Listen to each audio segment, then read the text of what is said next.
Okay so next topic पे आते हैं, pre closure of PO and PO या फिर पीआर। ठीक है, तो ये हम देखेंगे कि हम कैसे प्री क्लोज करते हैं। प्री क्लोज करने का मतलब हो जाता है, ओके पहले प्री क्लोज करने का मतलब समझते होता क्या है।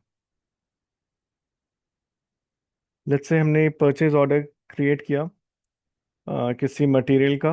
लेट्स से हमने कुछ लैपटॉप्स के ऑर्डर किए थे। लेट्स से 400 पीस के ऑर्डर हमने किए थे। ओके, 400 पीस में से मुझे लेट्स से 350 डिलीवर हो गए। देन मुझे रियलाइज हुआ कि ओके, रिमेनिंग 50 मुझे नहीं चाहिए, मेरा काम इसमें हो गया है, जितने चाहिए थे बाकी के ऑर्डर नहीं है। तो मेरा काम इतने में हो चुका है एंड किसी पर्पज से हम क्या चाहते हैं कि रिमेनिंग 50 मुझे ना मिले, मैं परचेज ऑर्डर यहीं क्लोज कर दूं सो दैट जो रिमेनिंग 50 है वो मुझे ना आए। ठीक है, तो ऑर्डर क्वांटिटी क्या था? ये था अपना ऑर्डर क्वांटिटी। ठीक है, एंड ये था डिलीवर क्वांटिटी। तो ऑर्डर हमने किया था 400, डिलीवर अभी तक हुए लेट्स से 350, एंड देन मुझे रियलाइज हो रहा है कि ओके मुझे जो रिमेनिंग 50 बचे हैं, ठीक है, जो 50 बचे हैं अभी भी, वो 50 मुझे नहीं चाहिए। तो मैं क्या करूंगा, मैं पीओ क्लोज कर दूंगा सो दैट पीओ क्लोज करने के बाद वो डिलीवरी स्टॉप हो जाएंगे। वो मतलब पीओ क्लोज करने का मतलब एक इंटीमेशन चला जाता है क्योंकि ये पीओ क्लोज हो चुका है। एंड इसके बाद इस पीओ को मतलब इस पीओ को अब एंटरटेन नहीं किया जाएगा एंड अब कोई भी डिलीवरी वगैरह कोई भी जीआर हम नहीं करेंगे इस पीओ के अगेंस्ट। बेसिकली इसका मतलब ये होता है। ठीक है, तो अ, ठीक है, सिनेरियो समझ आया क्या है? इसका नाम क्या है सर, ये जो आप अभी पढ़ा रहे हैं, बता रहे हैं? Pre closure, pre pre closure, closure okay sir. Of PO. ठीक है, मतलब प्री क्लोजर करने का मतलब होता है कि सारे क्वांटिटी डिलीवर करने से पहले ही मैं क्लोज कर रहा हूँ, इसलिए इसको प्री क्लोजर कहा जा रहा है। अगर सपोज मैंने 10 ऑर्डर किए हैं, 10 डिलीवर हो गए, तो जब सारे डिलीवर हो जाते हैं तो ऑटोमेटिकली वो पीओ क्लोज कहलाता है। ठीक है, अगर मैं 10 डिलीवर, अगर सपोज 10 ऑर्डर किए थे, 10 की जगह मुझे 5 डिलीवर हुए एंड उस 5 में ही मैं पीओ क्लोज करना चाहता हूँ, देन उसको कहते हैं pre closing of a PO. ठीक है, क्योंकि मैं एक्चुअल में सारे डिलीवरी से पहले ही मैं पीओ को क्लोज कर रहा हूँ। तो पहले मैं एक मटेरियल क्रिएट कर लूँ।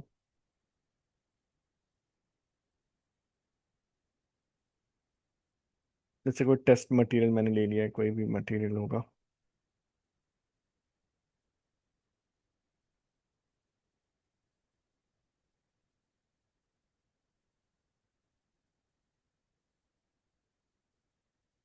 ठीक है, मटेरियल है अपना 30009।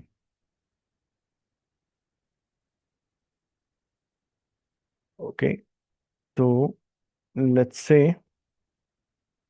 इस मटेरियल का ऑर्डर हुआ था लेट्स से 90। प्राइस कुछ भी लेते हैं।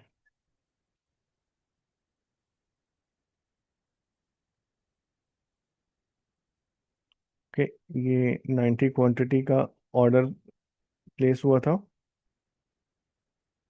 और इस पीओ को जब वापस से ओपन करोगे यहाँ पे ME23 में, तो डिलीवरी शेड्यूल में देखो यहाँ पे क्या इन्फॉर्मेशन। अब देखो धीरे धीरे करके हम बहुत कुछ एक्सप्लोर कर रहे हैं। तो इस डिलीवरी शेड्यूल टैब में जाओगे तो यहाँ पे देखो क्या दिख रहा है, शेड्यूल क्वांटिटी। दैट मीन्स कितने आइटम शेड्यूल है वे डिलीवरी के लिए, मतलब बेसिकली कितने आइटम ऑर्डर हुए। ठीक है, वो बता रहे हैं कितने हैं, 90। अभी तक जीआर क्वांटिटी में देखो यहाँ ब्लैंक है, मीन्स अभी तक एक भी आइटम का जीआर नहीं हुआ है, मतलब अभी एक भी आइटम डिलीवर नहीं हुआ है। इसलिए ओपन क्वांटिटी तो अभी सारे हैं, मतलब अभी सारी क्वांटिटी अभी डिलीवर होने बाकी है। एंड यहाँ डिलीवरी टैब में देखोगे डिलीवरी कंप्लीशन फ्लैग यहाँ पे नहीं लगा है। डिलीवरी कंप्लीशन फ्लैग तब लगता है जब जितने हमने ऑर्डर किए हैं एंड वो सारे डिलीवर हो जाते हैं, देन ये डिलीवरी कंप्लीशन फ्लैग लगता है। ठीक है, ये चेकबॉक्स तब एनेबल हो जाता है, ये इसकी बात कर रहा हूँ मैं। ओके, इसके बात कर रहा हूँ। तो ये डिलीवरी फ्लैग अभी देख रहे हो अनचेक है, इसलिए अनचेक है। इसका मतलब सिंपल यही होता है कि जितने हमने ऑर्डर किए हैं वो सारे अभी तक डिलीवर नहीं हुए। राइट, अभी तक वही हुआ है, 90 हमने बस ऑर्डर करके रखे हैं, अभी तक एक भी आइटम डिलीवर नहीं हुआ है। इसलिए अभी ये ब्लैंक है। इसका मीनिंग अगर देखना चाहो तो यहाँ पे F1 प्रेस करोगे तो इसका मीनिंग आ जाएगा। देखो, ये डिलीवरी कंप्लीटेड इंडिकेटर है। इसका मतलब होता है अगर ये चेक है दैट मीन्स पीओ क्लोज हो गया। पीओ क्लोज हो गया मतलब सारे आइटम डिलीवर हो चुके हैं। बट हमारे केस में भी हमने बस पीओ क्रिएट किया है, अभी और कुछ किया नहीं है। तो अभी क्या करते हैं, इस पीओ का पहले जीआर करते हैं।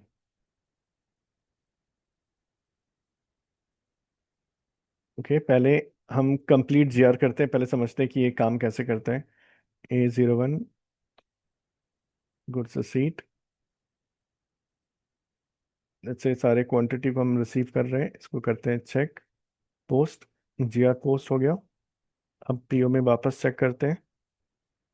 तो यहाँ डिलीवरी शेड्यूल में देखो क्या लिख रहा है, शेड्यूल क्वांटिटी मतलब ऑर्डर क्वांटिटी था 90, जीआर सारे क्वांटिटी हो गए, सारे क्वांटिटी डिलीवर हो गए। अब ओपन क्वांटिटी देखो यहाँ ब्लैंक दिख रहा है, दैट मीन्स अब एक भी ओपन क्वांटिटी नहीं है डिलीवर होने के लिए। ठीक है, अब डिलीवरी टैब में जाओगे तो यहाँ पे देखो डिलीवरी कंप्लीशन यहाँ पे चेक हो गया है, दैट मीन्स जितने ऑर्डर हमने क्रिएट किए थे सारे डिलीवर हो गए। तो ये अब पीओ कहलाता है, पीओ क्लोज हो गया है, क्योंकि जितना हमने रिक्वेस्ट किया था, जितना हमने ऑर्डर किया था वो सारे डिलीवर हो गए। इसलिए इसमें ये चेकबॉक्स लग गया है, और ये चेकबॉक्स लगने का मतलब होता है कि पीओ क्लोज हो चुका है। ठीक है, आइडली जितना हमने ऑर्डर किया था उतने सारे रिसीव हो चुके हैं। अब प्री क्लोजिंग समझते हैं, प्री क्लोजिंग कब आता है सिनेरियो। तो जैसे भी हमने एग्जांपल लिया था सेम मटेरियल को लेकर के करते हैं। अब से लेट्स से हमने ऑर्डर किया था 75 क्वांटिटी। ओके, इसको पहले सेव कर लेते हैं। ठीक है, इसको वापस आते फिर ओपन करते हैं। तो देखो हमने ऑर्डर किया था 75 क्वांटिटी, अभी एक भी जीआर नहीं हुआ है, तो सारे ही अभी डिलीवर होने बाकी है, इसलिए ओपन क्वांटिटी 75 है। तो ये मैं बोल रहा हूँ, ये सिनेरियो अपना ये है कि लेट्स से ऑर्डर हमने किया था, ऑर्डर क्वांटिटी है 75, लेट्स से मुझे 40 डिलीवर हो गए। ठीक है, 40 मुझे डिलीवर हो गए। एंड फिर बचे जो, ओके पहले 40 डिलीवरी मैं कर लेता हूँ एम आई जियो से। एम आई जियो में ये परचेज ऑर्डर डाला, 75 ना रिसीव करके मैं बता रहा हूँ कि मैंने 40 रिसीव किए। आइटम ओके किया, ठीक है, इसको चेक किया। तो ये बस एक मैसेज आता है, ये बस ये बोल रहा है कि जितना हमने ऑर्डर किया है और जितने हमें रिसीव हो रहे हैं दोनों मैच नहीं कर रहा, डिफरेंस है। कितने का डिफरेंस है, 35, राइट, वही हो रहा है। क्योंकि हमने ऑर्डर किया था 75, डिलीवर हो रहे 40। तो वही बता रहा है कि जो डिफरेंस है ऑर्डर क्वांटिटी और डिलीवर क्वांटिटी में वो है 35 पे, एग्जैक्टली वही हो रहा है। तो ये अगेन जस्ट अ मैसेज है कि जो भी एंड यूजर जीआर कर रहा है तो उसके सामने ये मैसेज आए, सो दैट वो अवेयर हो कि जितने हमने ऑर्डर किया था वो सारे डिलीवर अभी नहीं हो रहे, कुछ पार्ट्स में हो रहे हैं। तो लेट्स से हमें 40 डिलीवर हो रहे, तो हमने इधर 40 मेंशन कर दिया है। इसको चेक करते हैं, रेड नहीं है दैट मीन्स कोई एरर नहीं है, इसको पोस्ट करते हैं। तो हमारा जीआर पोस्ट हो गया। अब वापस पीओ चेक करते हैं एक बार, ME23N। तो देखो यहाँ पे क्या दिखेगा, 75 शेड्यूल क्वांटिटी थी, मतलब ऑर्डर क्वांटिटी थे। जीआर क्वांटिटी देखो 40 जीआर हो गए, बचे कितने 35, तो ओपन क्वांटिटी में 35 दिख रहा है। और डिलीवरी में देखो अभी ये चेकबॉक्स नहीं हुआ है। क्यों, क्योंकि सारे जो क्वांटिटी है अभी तक डिलीवर नहीं हुए, 35 बाकी है, राइट, ओपन क्वांटिटी 35 है। अगर यहीं पे मैं बोल दूं कि मुझे 35 जो रिमेनिंग क्वांटिटी मैं मुझे नहीं चाहिए, तो मैं क्या कर सकता हूँ, इस पीओ को प्री क्लोज कर सकता हूँ। पीओ को प्री क्लोज करने का क्या तरीका है, ME22N जाओ या फिर ये इस बटन पे जाओ, ये बटन क्या करता है, पीओ को चेंज मोड में ले आता है। अभी ये डिस्प्ले मोड में है, इस बटन से क्लिक करने पे चेंज मोड में आ जाता है। या फिर दूसरा तरीका ये है कि ME22N में जाओ, ME22N से पीओ को हम चेंज कर सकते हैं। तो ME22N में आते हैं, हम क्या करेंगे, डिलीवरी बॉक्स को चेक कर देंगे। ठीक है, चेक कर दिया, दैट मीन्स पीओ क्लोज। अब आगे मुझे डिलीवरी नहीं चाहिए, इसको क्लोज करके, इसको मतलब चेक करके मैंने सेव कर दिया।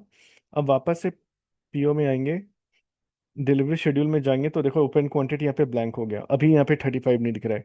ये ब्लैंक इसलिए हो गया क्योंकि मैंने इसको प्री क्लोज कर दिया। प्री क्लोज करने का मतलब हो गया कि अब आगे के मुझे एक भी आइटम नहीं चाहिए, जितना हो गया, जितना डिलीवर हो गया, अब आगे के मुझे नहीं चाहिए। इसलिए यहाँ पे ओपन क्वांटिटी यहाँ पे ब्लैंक दिख रहा है, क्योंकि अब तो डिलीवर होने से रहा कोई भी, क्योंकि मैंने इसको प्री क्लोज कर दिया है। तो ये एक तरीका था प्री क्लोज करने का। ठीक है, क्लियर है कैसे हमने क्लोज किया, सिंपली हमने बस ये इनेबल कर दिया। ये एनेबल करने का मतलब हो जाता है कि अब कोई भी ओपन क्वांटिटी नहीं है डिलीवर करने के लिए, अब एक भी क्वांटिटी आगे डिलीवर नहीं होंगे। पीओ क्लोज हो गया। ठीक है, यहाँ पे क्लियर हो गया ये topic. Yes sir. Again, PO close करने का भी मल्टीपल तरीका है। एक तो ये कि हम डिलीवरी कंप्लीशन फ्लैग एनेबल कर दें। दूसरा तरीका क्या है, देखते हैं पहले। पीओ पहले क्रिएट कर लेते हैं। 100 क्वांटिटी का क्रिएट हो रहा है। सेव। 100 में से लेट्स से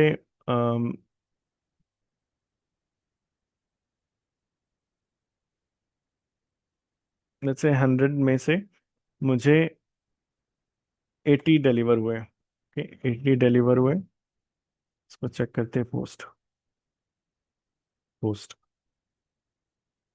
तो ME23 में वापस आओगे तो यहाँ दिखेगा। ओके, 100 हमने ऑर्डर किया था। 100 में से मुझे 80 डिलीवर हो चुके हैं, अभी बाकी है 20। एंड अगेन मेरा अभी फिर से मुझे ये समझ आया कि ओके, बाकी के जो 20 क्वांटिटी मुझे नहीं चाहिए, किसी भी रीज़न से मुझे एक्सेप्ट नहीं करने। मुझे क्लोज करना है परचेज ऑर्डर, सो दैट वो जो बाकी के जो 20 क्वांटिटी है मुझे डिलीवर ना हो।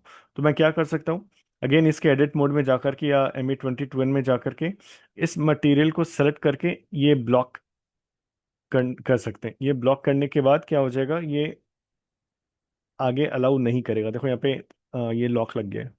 इसको बस सेव करेंगे तो ओपन क्वांटिटी अगेन देखो यहाँ पे ब्लैंक हो गया। राइट। तो इसका मतलब अगेन फिर वही हो रहा है कि आगे अब कोई भी आइटम डिलीवर होने के लिए एक भी क्वांटिटी नहीं है। यहाँ पे डिलीवरी फ्लैग में हमने कुछ चेंज नहीं किया है, इसको इसमें हमने कुछ चेंज नहीं किया है। हमने सिंपली क्या किया है, एडिट मोड में जाकर के अपने मटेरियल को सेलेक्ट करके यहाँ पे लॉक बटन है, इस लॉक बटन से हमने बस लॉक कर दिया है। तो लॉक बटन यहाँ पे है, ये जो मैंने भी किया था, ये है लॉक बटन। ठीक है, चेंज मोड में जाकर के हम क्या कर सकते हैं, इसको लॉक कर सकते हैं। अगेन लेट्स से मुझे फिर से वो आइटम चाहिए, तो हम क्या कर सकते हैं, इसको सेलेक्ट करके ये अनलॉक बटन है इसके जस्ट बगल में, इसको करेंगे अनलॉक, तो यहाँ से ये ताला हट गया। तो दैट मीन्स ये फिर से मुझे आगे 20 क्वांटिटी अलाउ करेगा लेने के लिए। एंड सिमिलरली लास्ट पीओ में भी जो हमने देखा था, डिलीवरी फ्लैग जो हमने इनेबल किया था, अगर लेट्स से मुझे वो फिर से चाहिए तो हम वापस से वो डिलीवरी फ्लैग हटा सकते हैं। यहाँ पे इसको हम हटा सकते हैं। तो फिर से जब डिलीवरी शेड्यूल में जाओगे तो ओपन क्वांटिटी यहाँ मुझे दिखने लगेगा 35। एंड फिर से अगर इसको लेट्स से फ्लैग इनेबल करते हैं तो ओपन क्वांटिटी फिर से यहाँ ब्लैंक हो जाएगा। तो इस तरीके से हम प्री क्लोज करते हैं। ठीक है, प्री प्री क्लोज करने का तरीका समझ आ गया।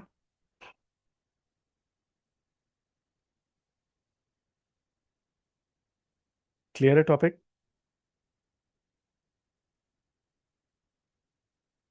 सर ये पीओ क्लोज करते हैं तो ये वेंडर को मेल चला जाता है अपने आप की राइट कैसा राइट, रहता है इसमें? जाता है, ये सब ऑटोमेटेड रहता है। वो मेल चला जाता है। वो अगेन मैंने स्टार्टिंग में बोला था, वो हम एक बेसिस टीम होते हैं जिनके साथ हम बैठ करके सर्वर सेटअप सब कुछ करते हैं कि कैसे हम वेंडर के साथ कम्युनिकेट कर सकें। तो ये सब जो भी चेंज करते हैं हम पीओ में, वो सारा चेंज इंफॉर्मेशन जाता रहता है वेंडर को। जैसे हमने पीओ में 100 का ऑर्डर प्लेस किया था, बाद में मुझे लगा कि ओके 100 से मुझे 150 करना है चेंज। तो जो हमने क्वांटिटी चेंज किया वो भी इंफॉर्मेशन जाता है वेंडर को। तो जो भी चीज़ हम चेंज करते हैं पीओ में वो सारा कुछ जाता है वेंडर के पास। अच्छा, इस पीओ में 75 की जगह मैंने 175 का ऑर्डर कर दिया। यहाँ पे अगर जैसे हम अगर कुछ मॉडिफाई करना चाहते हैं क्वांटिटी, जैसे हमने जो भी हम चेंज करेंगे फिर तो वो अगेन फिर वो वेंडर के पास चला जाएगा ऑर्डर। मतलब अपडेटेड इन्फॉर्मेशन की। ओके, पहले था 75 का रिक्वायरमेंट, अब है 233 का रिक्वायरमेंट। तो इस तरीके से वेंडर के पास अपडेटेड इन्फॉर्मेशन चला जाएगा। ठीक है। बिकॉज सर वेंडर का टाइप रहता है, इसी वजह से उनको मिल जाता है सर ये। हाँ, और सिर्फ ठीक है, टाइप है वो तो है ही। एंड वेंडर का जो ईमेल एड्रेस यहाँ पे हम सेव करके रखते हैं बिजनेस पार्टनर के अंदर, इसके परचेजिंग डेटा में रहेगा।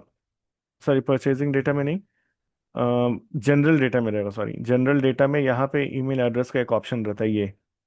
ये ईमेल एड्रेस हम प्रॉपरली वेंडर का मेंटेन करते हैं।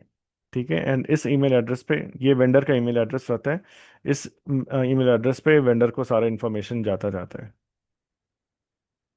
Okay sir. ओके। ओके। तो ये था प्री क्लोजर ऑफ पीओ। एक लास्ट टॉपिक है स्पेशल केस में कि लेट्स से हमने कुछ हमने पीओ क्रिएट किया एंड बीच में मुझे कुछ डाउट है, तो हम सेव करने की जगह हम उसको ड्राफ्ट एज अ ड्राफ्ट हम रखना चाहते हैं। लेट्स से मैंने ये आइटम तो ऐड कर दिया, बट मुझे श्योर नहीं है कि क्वांटिटी कितना रखना चाहिए। ठीक है, तो अगर अभी डायरेक्टली सेव करने जाओगे बिना क्वांटिटी का, तो ये बार बार मुझे एरर थ्रो करेगा। चेक बटन पे करोगे तो एंटर अ क्वांटिटी, राइट, बिना क्वांटिटी एंटर किए अलाउ नहीं करेगा सेव करने के लिए। बट स्टिल अगर हम इसको एज अ ड्राफ्ट सेव करना चाहते हैं, तो हम क्या करेंगे, इसको चलो इसको ब्लैंक ही छोड़ते हैं, क्योंकि अभी मैं श्योर नहीं हूँ कि क्या क्वांटिटी रहेगा। इसको इसको वैसे ही छोड़कर इसको होल्ड पे हम क्लिक कर देंगे। तो होल्ड करने का मतलब हो जाता है ये अपना पीओ होल्ड पे चला गया है। ठीक है, अगर इसको पीओ को ओपन करना चाहो तो ऊपर देखो हेल्ड स्टैंडर्ड पीओ दिखा रहा है, दैट मीन्स ये पीओ ऑन होल्ड है। ये भी पीओ सक्सेसफुली वेंडर को नहीं गया है। ये जब तक एरर नहीं हटेगा पीओ से, पीओ नहीं जाएगा वेंडर के पास। तो इसको वापस से हम एडिट मोड में जा करके ये एरर सॉर्ट आउट करते हैं। एरर चेक करेंगे क्या है, एंटर क्वांटिटी, फिर यहाँ पे एंटर कर देंगे क्वांटिटी।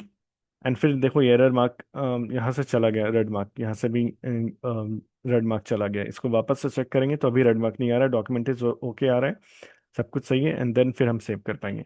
तो होल्ड कहने का मतलब होता है कि जब हम पीओ को होल्ड स्टेटस में डालना चाहते हैं, ये ओके बस हम ड्राफ्ट क्रिएट करके रखें, बट हम अभी हम ऑफिशियली प्लेस नहीं कर रहे ऑर्डर, तो उसका तो दो तरीका है। एक तो पीआर क्रिएट करके रख दो, वो तो एक है कि पीआर भी ऐसे एनीवे वेंडर के पास नहीं जाता है। बट स्टिल अगर हम पीओ ही क्रिएट करना चाहते हैं ड्राफ्ट स्टेटस में, तो पीओ में भी पॉसिबल है, उसमें होल्ड बटन होता है ऊपर।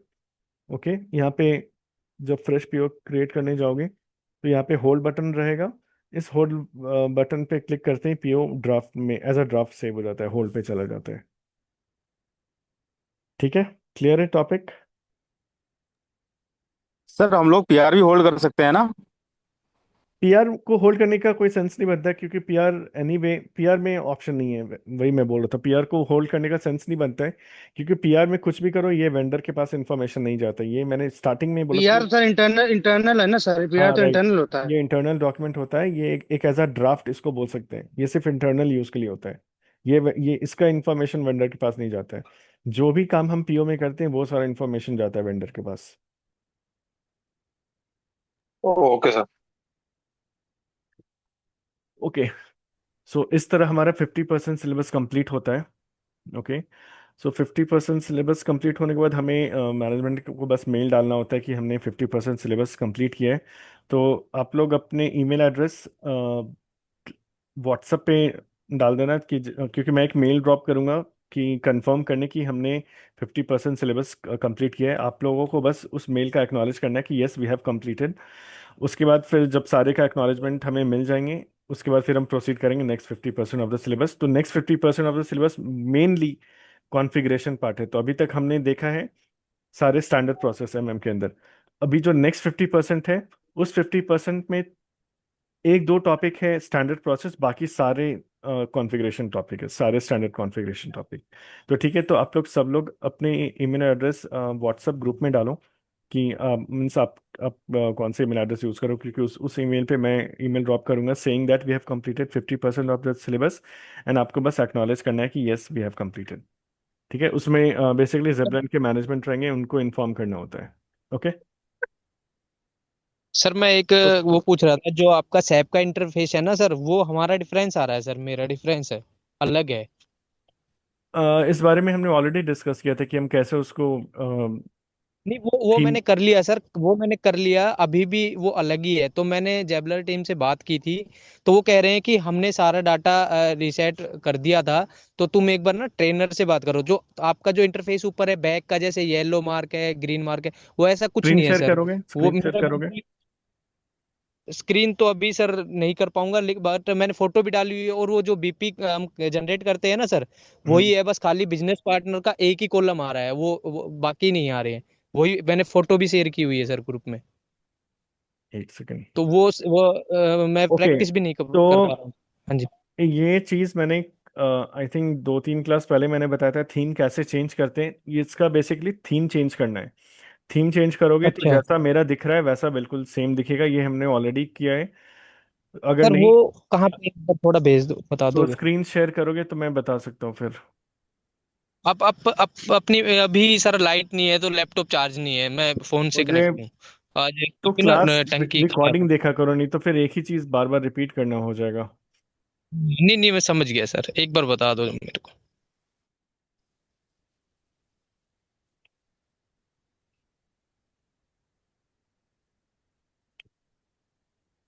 ऐसा दिख रहा होगा स्टार्ट में।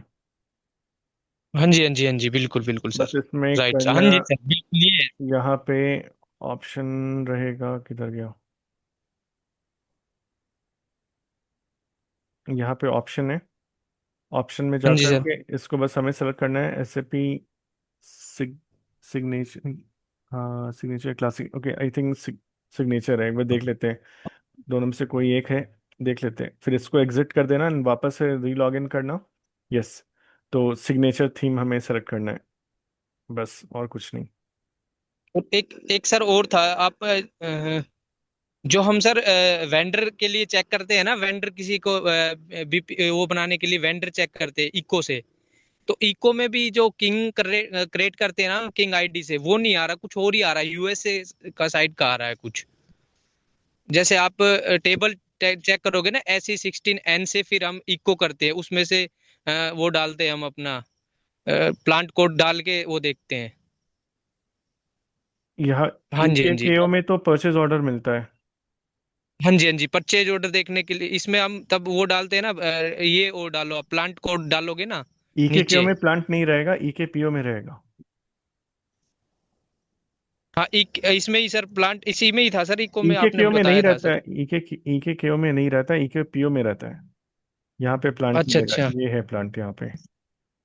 तो प्लांट अगर इसमें मैंने डालने 1710 डाला तो 1710 प्लांट ने जितने भी PO आज तक क्रिएट किए वो सब दिख जाएंगे। तो देखो यहाँ पे ये प्लांट तो सारे 1710 है, तो 1710 वाले नहीं जितने सर, वो भी। देखना है मैंने, सप्लायर देखने हैं मैंने, सप्लायर, सॉरी, सप्लायर देखने हैं। तो सप्लायर EKKO टेबल में मिलेगा। हाँ हाँ, वही कह रहा हूँ, के हो इसमें। EKKO में अब सप्लायर यहाँ पे है, ये है सप्लायर। हाँ, ये दिख रहे हैं सर मेरे को सारे। वो इनको क्रेडिट देखो, इसमें कुछ और आ रहा है, किंग नहीं आ रहा है, उसमें मेरा ये गड़बड़ हो रहा सप्लायर है। है, यूज सप्लायर ये है अच्छा अच्छा। क्रिएटेड बाय, ये यूजर है, मतलब जिसने क्रिएट किया अच्छा। है। ये वेंडर है। हम्म। सप्लायर मतलब वेंडर हो गया, क्रिएटेड बाई मतलब जिसने क्रिएट किया हो। तो मैंने हाँ किंग आईडी से लॉगिन किया है, तो यहाँ पे अगर मैं किंग नाम से सर्च करूंगा तो किंग से जितने भी PO आज तक क्रिएट हुए हैं वो मुझे दिख जाएंगे। अगर लेट्स से हाँ, मैं तो वो देखना है। स्पेसिफिकली, मैंने अगर लेट्स से मुझे चेक करना है इस वेंडर के लिए मैंने कितने परचेज ऑर्डर क्रिएट किए हैं मैंने, तो मैंने क्रिएटेड बाय अपना नाम डाल दिया, इसमें किंग नाम से यूजर आईडी है, एंड लेट्स से सप्लायर मैंने डाल दिया इधर, सप्लायर में अपना वेंडर डाल दिया, एग्जीक्यूट किया, तो that means total 34 PO create हुए हैं। मतलब मैंने हाँ टोटल जी हाँ 34 जी PO क्रिएट किए हैं इस वेंडर के लिए। तो देखो ये वेंडर है, इतने सारे PO हाँ हमने जी हाँ क्रिएट जी। किए हैं। इस तरीके से चेक करते हैं टेबल। ठीक, ठीक है sir, got it sir, got it. Okay, ठीक है तो thank you sir, thank you. Okay तो सर मेरा एक मतलब क्वेश्चन था। हाँ। सर जैसे अगर परचेस ऑर्डर हम रिलीज करते हैं, हम्म। और फिर जैसे आपने बताया था डिलीवरी एवरी मंथ का हम शेड्यूल कर सकते हैं, राइट? हाँ। तो अगर किसी मंथ में हमको वो डिलीवरी नहीं लेना है, हम्म। उसके समझ लो 3-4 महीने बाद से फिर डिलीवरी उसको स्टार्ट करना है, तो वो कैसे करेंगे प्रोसेस में सर? तो लेट्स से शेड्यूल है डिलीवरी आज के दिन, अगर आज मैं नहीं ले रहा हूँ, मैं 1 वीक बाद ले रहा हूँ, तो 1 वीक के बाद मैं बस वो स्पेसिफाई कर दूंगा क्वांटिटी, उससे कुछ फर्क नहीं पड़ेगा कि किस दिन का डिलीवरी किस दिन हो रहा है, उससे कोई मतलब वो कहीं रिकॉर्ड नहीं होता है। नहीं, अगर वेंडर को अगर इन्फॉर्म करना है कि मुझे ये डिलीवरी अभी नहीं, तो ये 2 महीने बाद चाहिए या 1 वीक बाद चाहिए, तो तो हम उस ऐप डिलीवरी के थ्रू शेड्यूल या चेंज फिर कर कॉल देंगे, या फिर मेल? तो हम डिलीवरी शेड्यूल चेंज कर सकते हैं। अच्छा, तो मॉडिफाई में जाके, ठीक है। हाँ ठीक है सर, यही था। ठीक है। Thank you. ओके तो मैं वापस से रिपीट कर रहा हूँ, आप लोग अपना email ID group WhatsApp group में शेयर करना, मैं एक मेल ड्रॉप करूंगा, देन आप सब लोग के जब एक्नॉलेजमेंट मिल जाएंगे then remaining 50% of the syllabus will start. ठीक है। ओके चलो बाय, गुड नाइट। सर